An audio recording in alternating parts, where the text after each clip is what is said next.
Hello tout le monde et bienvenue dans cette nouvelle vidéo.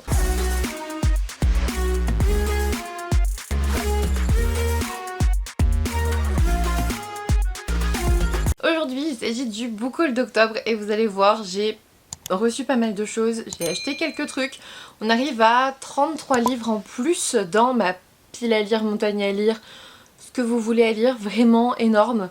J'espère que je vais réussir à lire tout ça très bientôt. Probablement pas tout. Probablement pas tout. En tout cas niveau lumière j'espère que ça ira, il est 17h et il fait déjà noir, c'est comme ça, c'est l'histoire de notre vie après le changement d'heure. J'espère que ça vous plaira quand même. Durant ce mois d'octobre, j'ai eu le bonheur de recevoir L'étrange Noël de Mr. Jack, qui est en gros le livre adapté du film, c'est chez Hachette Heroes. Et j'ai reçu aussi son séquel, ce qui est Vive la reine des citrouilles de Shi Hanjo, toujours chez Hachette Heroes. Ils sont très très jolis, ils sont très beaux. Pour le coup, L'étrange Noël de Mr. Jack, je suis pas sûre de le lire pour le moment. Je me le garderai peut-être pour Halloween prochain parce que bah je connais. Mais par contre celui-ci, j'aimerais beaucoup que ça soit ma prochaine lecture. Halloween vient juste de passer, c'est le moment, sinon après on tombe dans Noël. Et après ce sera l'an prochain. Donc, allez. Ensuite, j'ai reçu de chez Corrigan une sortie d'octobre, je crois. Non, une sortie de novembre, octobre je crois, j'ai oublié. C'est Hidden de Shalini Boland chez du coup Corrigan. On est dans une histoire de vampire, c'est-à-dire qu'on a cette jeune fille qui a hérité d'un manoir il me semble à l'âge de 17 ans. Elle va dans ce manoir, elle va dans la cave, elle découvre une boîte. Dans cette boîte elle découvre un bel homme. Et elle court pas en courant comme vous et moi probablement l'aurions fait. Parce que voilà, comme je vous l'ai dit, je sais plus dans quoi je vous l'ai dit, peut-être dans ma pioche à lire, Twilight c'est pas tous les jours, mais vraiment je réitère, vraiment, moi personnellement je vois un vampire, je me dis pas waouh, franchement ça va être l'amour de ma vie, comme dans Twilight, comme dans Vampire Diaries, comme je regarde mes mangas aussi, comme dans Vampire Dormitory, etc. Toutes ces histoires de vampires, toutes ces romances, etc. Je me dis je vais me faire bouffer en fait. Voilà, vraiment méfiez-vous des boîtes dans votre cave. Là pour le coup, j'ai envie de savoir, j'imagine qu'elle va pas forcément se faire manger tout de suite parce que sinon il serait pas aussi gros. Mais quand même. J'ai hâte. En vrai, ça me fait un livre de vampires, ça fait longtemps que j'ai pas succombé à la tentation d'un roman au sujet des vampires, donc j'ai hâte. Ensuite, j'ai reçu les tomes 1 et tome 2 des Carnets de l'apothicaire, Enquête à la cour, c'est chez Mana Books. C'est une nouvelle réadaptation, c'est de Natsu Yuga et du coup de Minoji Kurata au niveau du dessin. Les personnages sont de Toko Shino. Voilà, tome 1, tome 2, ils sont un peu différents. Hop. Et avec, j'avais un Furoshiki qui est beaucoup trop beau. Je vous montre. Je sais pas si vous verrez bien, mais voilà, donc j'ai hâte de voir parce qu'en fait moi j'avais déjà lu la version de Kiyun, la version de chez Kiyun.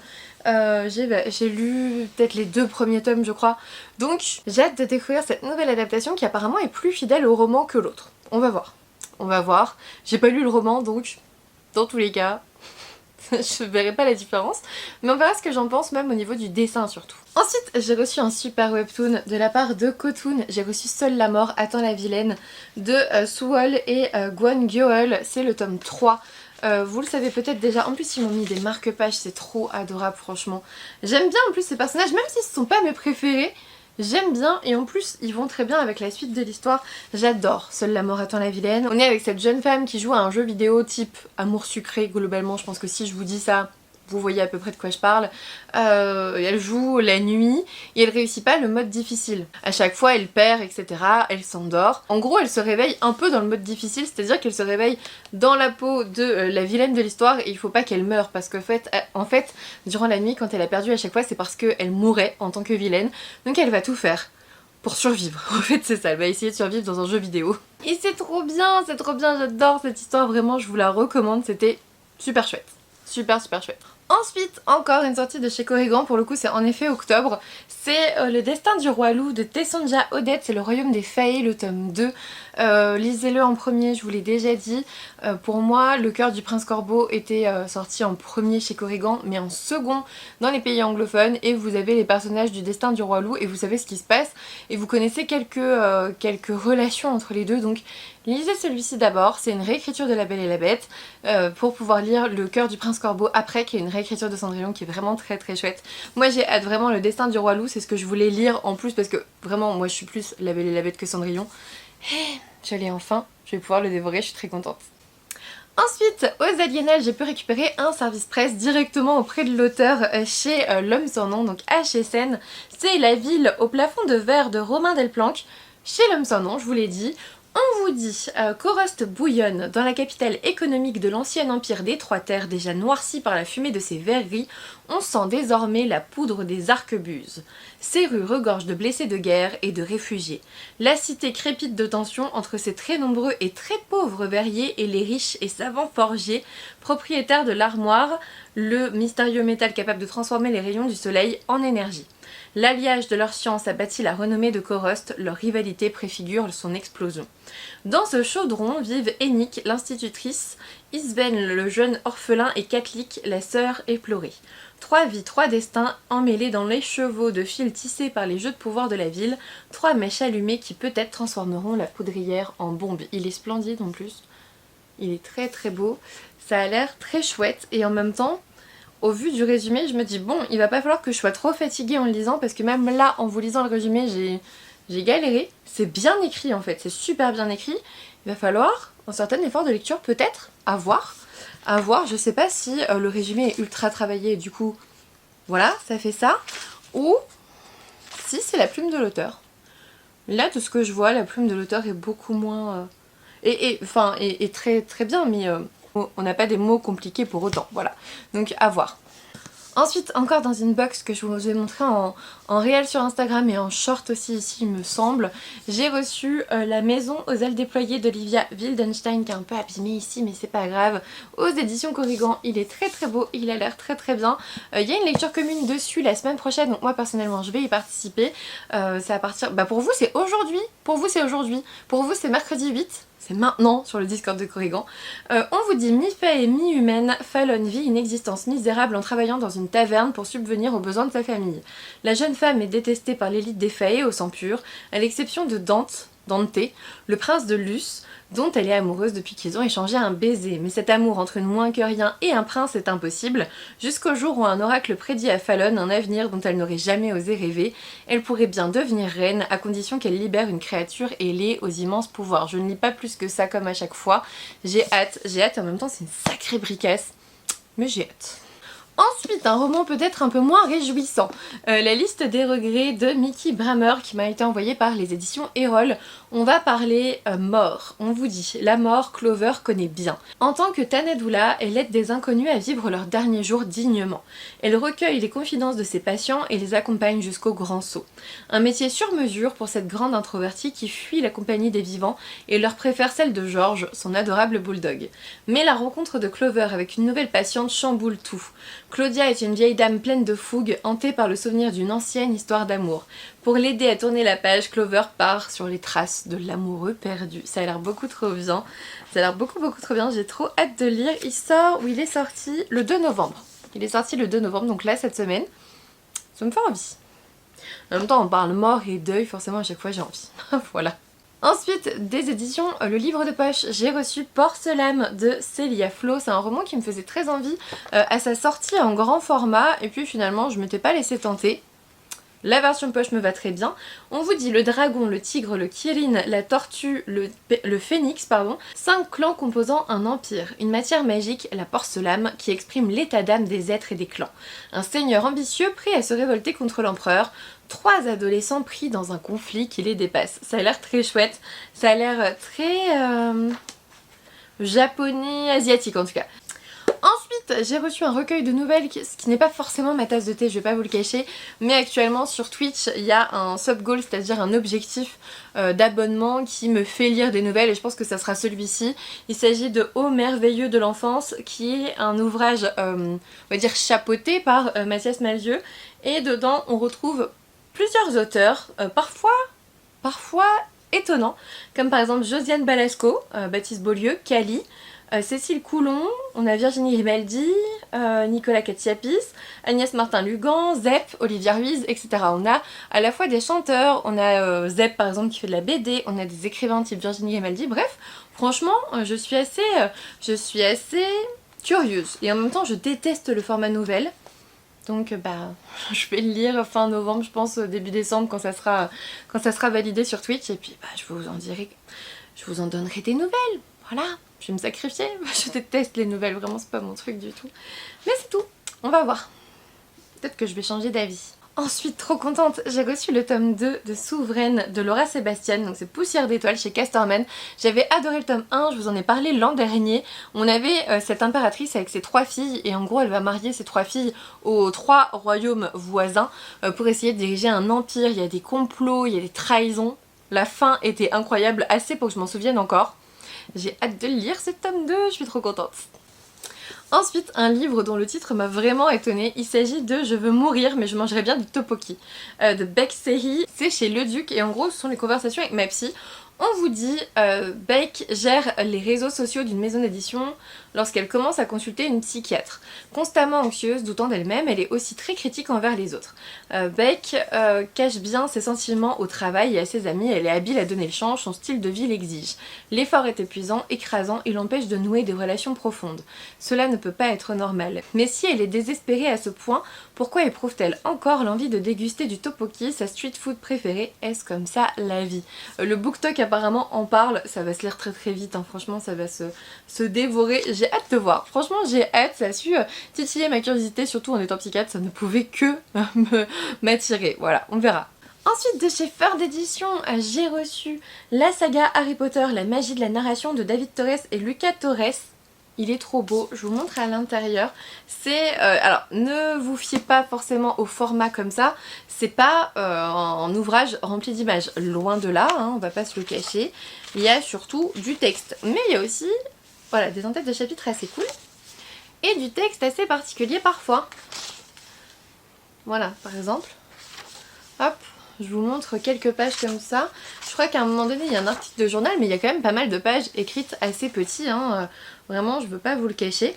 Ça a l'air très chouette. On vous dit, en analysant principalement les romans originels tout en mentionnant les adaptations cinématographiques et la pièce de théâtre, on revient aux sources de cette œuvre si inspirante Harry Potter.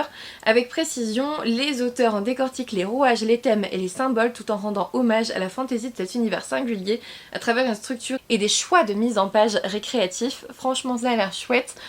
Ça a l'air chouette pour aller un petit peu plus loin dans Harry Potter en fait. On a une sorte d'analyse et ça me plaît bien, j'ai hâte de le découvrir. Ensuite, bien sûr, les romans de Noël arrivent. J'ai reçu Cher Père Noël de Debbie Macomber chez Charleston. Ici, on vous dit qu'on est dans un paisible village avec des guirlandes lumineuses qui ont été suspendues au toit, un épais tapis de neige couvre les pelouses et il flotte dans l'air une odeur de biscuits de Noël. Mais le charme des fêtes ne semble pas pouvoir apaiser le chagrin de Lindy Carmichael, qui vient de perdre du même coup celui qu'elle croyait être l'amour de sa vie et sa meilleure amie.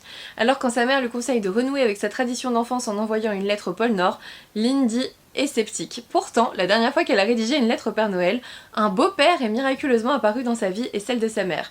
Alors peut-être que cette année aussi, ses vœux seront exaucés. Tadam! Ça a l'air trop bien, il est tout petit, il fera clairement partie de ma semaine de romance de Noël, c'est sûr. Ensuite, un peu dans la même thématique, on est avec Un cottage pour deux de Josie Silver chez Charleston. Celui-ci, j'aurais du mal à le lire en une journée, on va pas se mentir. On vous dit, fêter seule son 30e anniversaire n'est pas vraiment ce qu'avait en tête Cléo Wilder, chroniqueuse spécialisée dans les rencontres amoureuses. Face à l'insistance de sa chef, elle accepte néanmoins de partir sur une petite île au large des côtes de l'Irlande, à 1000 lieues de cette trépidante vie londonienne pour vivre une expérience étonnante, se marier avec elle-même. Au moins ce sera l'occasion de se réfugier bien au chaud dans un luxueux cottage et de s'accorder du temps pour elle. Mais bien sûr, elle découvre qu'un homme occupe déjà le cottage et nanani nanana. Vous voyez un petit peu où je veux en venir. Ça va être très chouette, franchement j'ai trop hâte, j'adore ce genre d'histoire. Des éditions Hachette, j'ai reçu Eve Dreams de Hayden Detera, donc c'est Gardienne de l'éther. C'est un roman qui est adapté du webtoon et franchement trop gentil, ils nous ont mis des marque-pages, regardez, je vous montre, hop. La pile qui tombe parce que je l'ai faite vite fait en posant entre temps, hop, voilà, voilà, et voilà. Donc, vous l'associez avec qui? Ou Je pense que c'est ça en vrai, vu que c'est fait dans l'autre sens, je pense que c'est ça. Enfin, j'imagine. Hop, en plus, au milieu, on a des pages couleurs. Alors moi, je veux pas regarder parce que je veux pas me spoiler, mais il y a des pages couleurs, c'est très chouette. On vous dit jusqu'où sa quête d'identité la mènera-t-elle. Amnésique et perdu au milieu de la nature, Hayden est plus seul que jamais. L'unique chose qui la relie à son passé est un étrange collier qu'elle portait autour du cou à son réveil dans la forêt. Au contact de ses émotions, les pierres se mettent à briller comme si elles prenaient vie. Alors qu'elle tente de comprendre d'où elle vient, Hayden fait la rencontre de Leaf, un jeune homme aussi exaspérant que fascinant qui semble savoir exactement qui elle est et ce qui lui est arrivé. Elle se retrouve plongée dans un monde tissé de magie et de danger. J'ai hâte, j'ai trop hâte et en même temps pour l'instant je le repousse, j'en ai d'autres plus prioritaires mais je me retiens. Ensuite on revient dans la thématique de Noël, hein, vraiment. L'effet boule de neige de Clara Héros, là aussi c'est chez Hachette. On vous dit, Iris est secrètement amoureuse de son meilleur ami Charles depuis qu'ils sont enfants. Après un stage aux États-Unis, ce dernier rentre enfin à Bordeaux pour les fêtes de fin d'année. Iris est persuadée que la distance lui aura permis de réaliser qu'ils sont faits pour être ensemble. Mais à l'aéroport, Charles n'est pas seul, il est accompagné de Jude, sa petite amie. Et du coup, Iris se laisse convaincre par une idée folle de son amie Anastasia. Ce qu'il faut pour que Charles ouvre les yeux, c'est le rendre jaloux et du coup elle va demander au grand frère de Charles de se faire passer pour son petit ami. Mauvaise idée, en général dans les romances ça se passe pas bien, vraiment mauvaise idée. Enfin ça se passe pas bien pour le couple que tu voulais, mais pour un nouveau couple ça se passe très bien en général. De la collection R, j'ai reçu Le Pays qui descend de David Camus. Alors je vous avoue je suis pas du tout fan de la couverture, j'aime pas du tout. Mais par contre le résumé me fait tellement envie. On vous dit qu'on suit Lee qui a 15 ans, qui vit dans le village de 100 maisons et pas une de plus, sur Vertical, une gigantesque montagne dont nul ne connaît la base ni le sommet. Comme chacun de ses habitants, elle rêve d'atteindre un jour tout en bas, là où même l'eau se repose, mais enfin trouvée, elle se sait condamnée à l'avenir morne de ceux qui ne descendent de personne. Enfin bref, ça parle de descente, de montée, de verticale, de ah ça a l'air trop bien, enfin trop bien écrit avec des majuscules là où on n'est pas censé en voir. J'ai trop hâte de vous en reparler, vraiment il faut que je le découvre.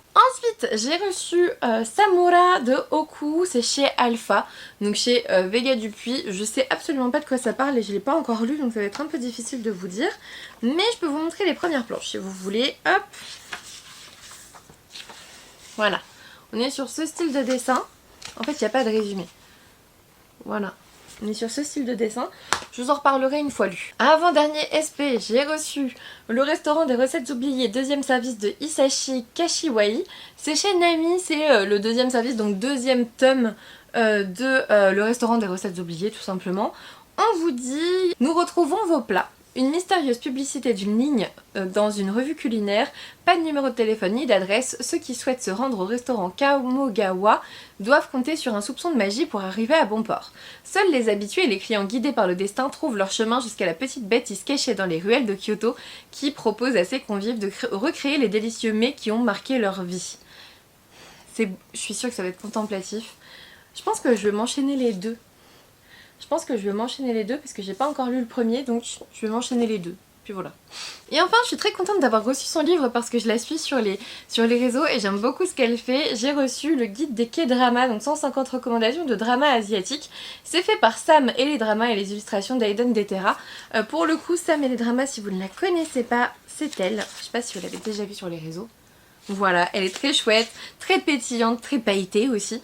Et elle parle de beaucoup de dramas, il y en a que j'ai découvert grâce à elle d'ailleurs.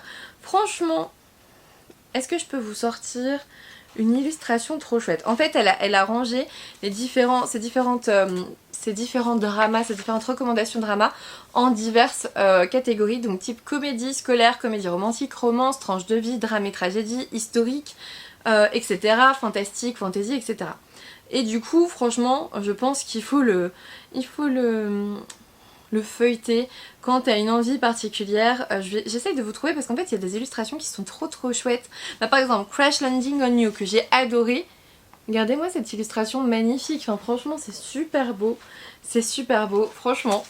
J'ai hâte de le découvrir et de découvrir d'autres dramas. Si jamais vous voulez en parler, on en parle aussi dans un salon dédié sur Discord. Ensuite, on passe à la pile de mes achats.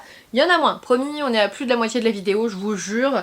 J'ai acheté Thunderheart, le tome 5 qui vient juste de sortir, c'est de Aloha et Johari chez K-Books. J'ai pas encore lu le tome 4, mais comme ça j'en ai un de battement. Le tome 4 il est sur le canapé en bas, prêt à être lu ce soir en fait. Donc voilà, j'ai le tome 5. C'est cette jeune fille qui s'endort en pleurant en lisant son roman favori avec son personnage principal favori qui a une vie pourrie et elle se retrouve dans ce roman pour aider ce personnage principal qu'elle aime tant.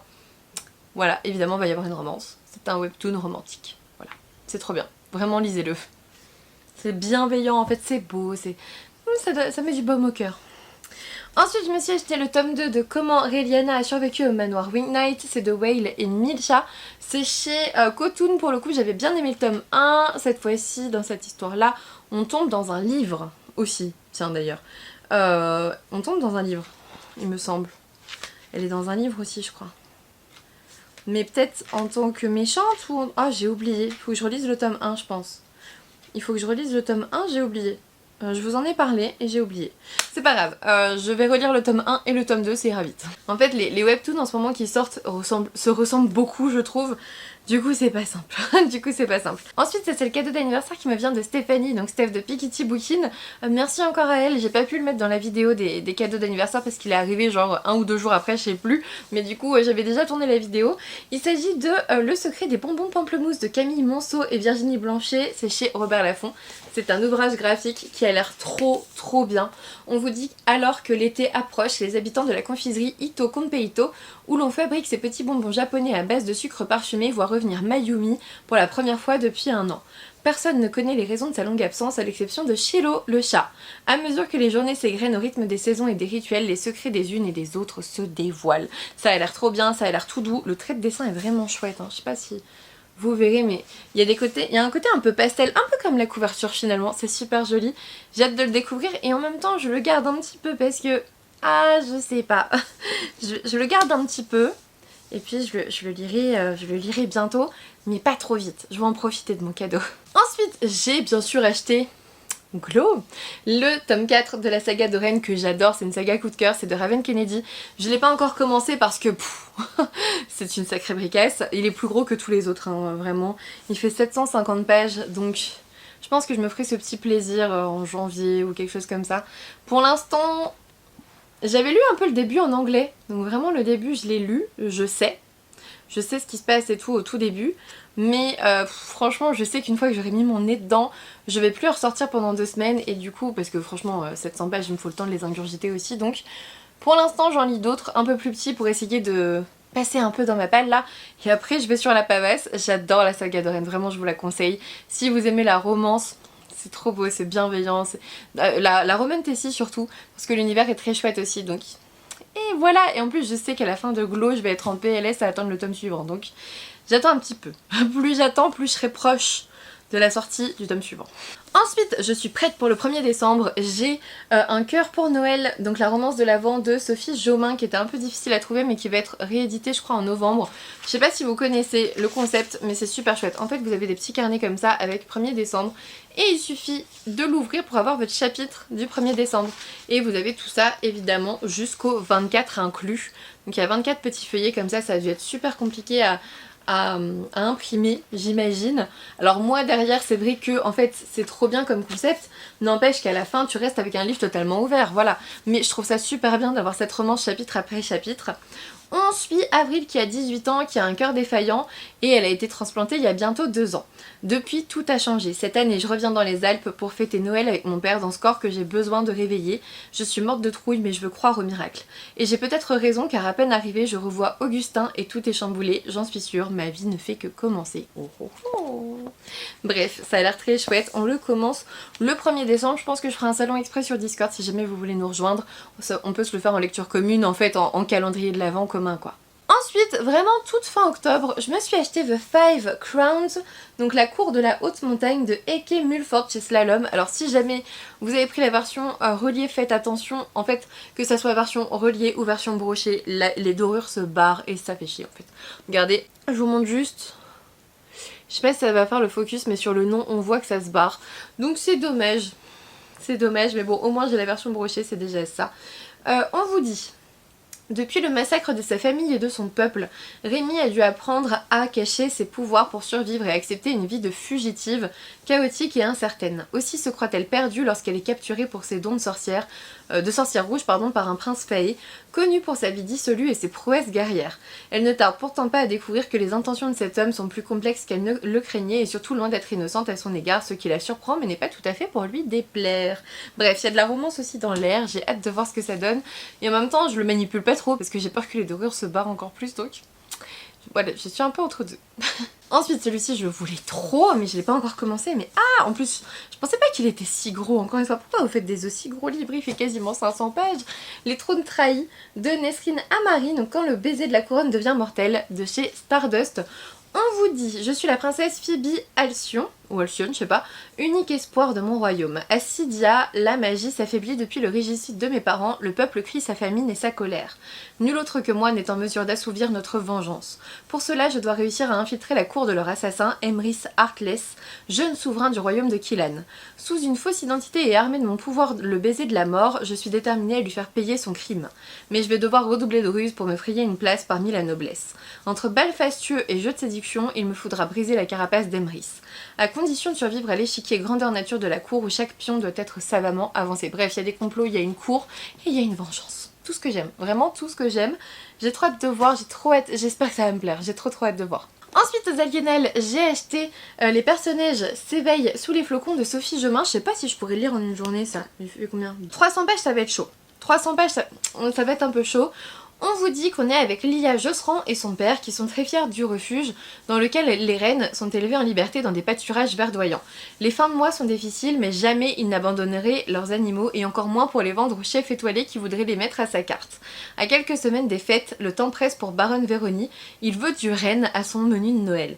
Aussi le cuisinier n'hésite pas à s'infiltrer incognito au refuge du personnage pour en savoir plus sur cet élevage et convaincre cette étrange famille de lui vendre à bon prix 1 ou 2 caribous. Quel connard. La guerre semble inévitable mais la présence d'un certain Nicolas Klaus pourrait bien venir tout chambouler. J'ai hâte de voir et en même temps franchement je suis fondamentalement contre, donc j'ai hâte de voir à quel point ça va m'énerver, à quel point je vais le détester et à quel point je vais aimer cette nouvelle comédie romantique de Noël de Sophie Gemin. Enfin nouvelle, de l'an dernier en tout cas. Ensuite, j'ai aussi acheté, et c'est notre lecture commune de ce mois de novembre, n'hésitez pas à nous rejoindre sur Discord, ça a commencé lundi, vous êtes en retard. C'est Une couronne de lierre et de verre de chez Olympe de Claire Legrand. Dans cette histoire, on est avec Gemma qui a tout pour être heureuse, on vous dit qu'elle fait partie de la famille qui reçoit des dons des dieux, c'est ça la magie, ouais, des pouvoirs héritée des dieux, sauf qu'elle y est allergique. Sa famille, ça a l'air d'être un joyeux bazar. Sa sœur est envoyée servir l'ordre de la rose, et du coup elle combat la magie dangereuse qui s'échappe de la brume. Sa mère a disparu des années plus tôt, laissant la maison endeuillée, et son père et sa sœur, Farine, passent leur journée à établir des plans secrets pour détruire la mystérieuse famille basque. Du coup, elle essaye de garder une image frivole et séduisante, mais c'est qu'une facette pour supporter la douleur forcément derrière. On vous dit, si sa famille possède la magie des dieux, elle-même y est allergique, au point que sa proximité suffit à déclencher en elle des crises insupportables. J'ai trop hâte, j'attends lundi avec impatience parce que... on est samedi. Ça commence lundi prochain là. J'ai trop hâte. En plus j'ai eu un petit marque-page, tiens j'avais pas vu. J'ai eu le marque-page aussi avec, donc chouette. Et je l'ai acheté en librairie, hein, vraiment cool. Avant-dernier livre de ce book haul, oui c'est le numéro 32, j'ai acheté Le cercle occulte des gentlemen de Sarah Penner chez Faubourg Marigny. Il me faisait trop envie avec ce côté paranormal, j'ai pas encore réussi à le lire donc je sais pas si je réussirai à le lire avant l'an prochain parce que moi une fois que je suis en mode Noël c'est un peu difficile de revenir dessus. On est en 1873 dans un château abandonné à la périphérie de Paris. Une sombre séance est sur le point d'avoir lieu, dirigée par la célèbre Spirit Vaudeline Dallaire. Connue dans le monde entier pour ses talents à conjurer les esprits des victimes de meurtres afin de déterminer l'identité des assassins, ses compétences sont très recherchées par les veuves et les enquêteurs. Lena Wakes est venue à Paris pour trouver des réponses sur la mort de sa sœur, mais pour cela elle doit surmonter ses propres préjugés logiques contre l'occulte. Et en fait, il y a d'autres crimes, on va les utiliser pour résoudre un crime, voire les inclure dedans, bref, il se passe des choses bizarres. J'ai hâte de voir, j'ai hâte de le découvrir, il me fait très envie. Et enfin, dernier roman de ce book haul que je suis censée lire dans 2 semaines avec Marie, donc de Mira Zonchi. Je l'ai acheté aussi aux Aliénales, c'est Ici vivent les ténèbres de Sanguine. C'est chez les éditions du Chat Noir et on est à nouveau, comme je viens de finir Vous êtes cordialement invité, auquel j'ai pas vraiment adhéré. Du coup j'ai un peu peur, on est dans une austère maison qui est hantée et les seuls à percevoir le danger sont des jumeaux Victorien et Victoria. Voilà, donc on va essayer de voir, je pense qu'il va y avoir un spectre vengeur. En fait, ce qui me saoule, c'est que je viens de lire une histoire un peu similaire et que c'était pas vraiment super cool. Donc j'attends de voir un petit peu si celui-ci j'accroche plus, j'espère, surtout que c'est une lecture commune, ça pourrait être chouette, mais... Voilà, je vais pas me forcer non plus, franchement je viens d'être un peu déçue par un roman qui raconte un peu la même chose, genre un manoir, des fantômes... et une histoire et un spectre à délivrer, enfin à délivrer, un spectre vengeur à virer quoi, sinon tu meurs dans le manoir. Et là bah c'est un peu la même chose, donc je sais pas si, j'espère que je réussirai à accrocher et sinon tant pis. En fait j'ai pas envie de me causer une peine de lecture parce que je réussis pas à rentrer dedans quoi. J'ai tellement pas forcément apprécié Vous êtes cordialement invité que j'ai pas envie de me causer une peine de lecture en retournant dans une histoire à peu près similaire. Donc voilà, je vais voir si avec cette semaine, avec la lecture commune et tout, j'arrive à prendre du recul et à me dire ah mais si ça va être cool, ou si j'arrive pas du tout et tant pis. Voilà, on verra bien. En tout cas, c'est tout pour ce book haul d'octobre. Comme vous le voyez, il était légèrement fourni, surtout avec mes cadeaux d'anniversaire en plus, ça fait un peu beaucoup ce mois-ci. En novembre, je pense qu'on va se calmer un petit peu, j'espère, je pense, je sais pas, je viens d'en acheter 2 là déjà, donc c'est mal parti, on est le 4. C'est mal parti, j'espère en tout cas que cette vidéo vous a plu, n'hésitez pas à me laisser un petit pouce bleu, un commentaire pour me dire si vous avez déjà lu certains de ces livres, ça me ferait plaisir de le savoir, comme ça peut-être que je sortirai de ma pile à lire, de ma montagne à lire un petit peu plus tôt. N'hésitez pas à vous abonner si ce n'est toujours pas fait, et puis moi je vous dis à bientôt pour une nouvelle vidéo.